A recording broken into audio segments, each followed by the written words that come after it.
Chef D here for Aruna Crab. We are going to make amazing crab risotto today. We're going to get started with a couple tablespoons of butter into our pan.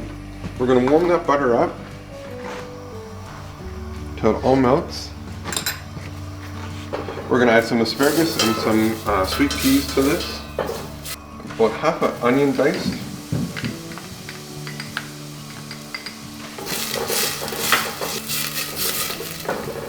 And just see how that's just nicely, the onions are becoming translucent. We're going to add in about 2 cups of risotto. And I have some warm chicken stock here. And again, when you're making risotto, you always want to make sure your stock's nice and warm. You don't want to cool it down. So we're going to add in about 1.5 cups of chicken stock.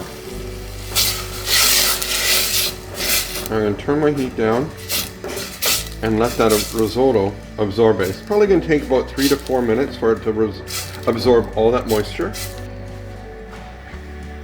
And we'll come right back to it.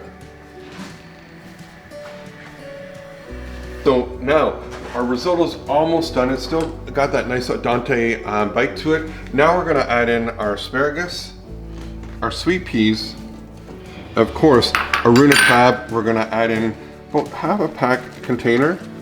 And this is gonna feed about 4 people.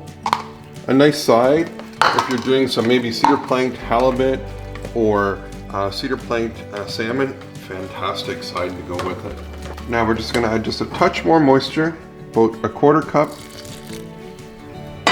Let it cook for, I'm gonna say 1.5 minutes or 2 minutes at maximum. And then it's ready to go to our plate. Some beautiful nasturtiums, marigolds, whatever you have in your kitchen, edible flowers. They add some depth and prettiness to your dish, and they also add some great flavor. Hey, I'm Chef D. Check out this recipe and a whole lot more at chefdtv.com.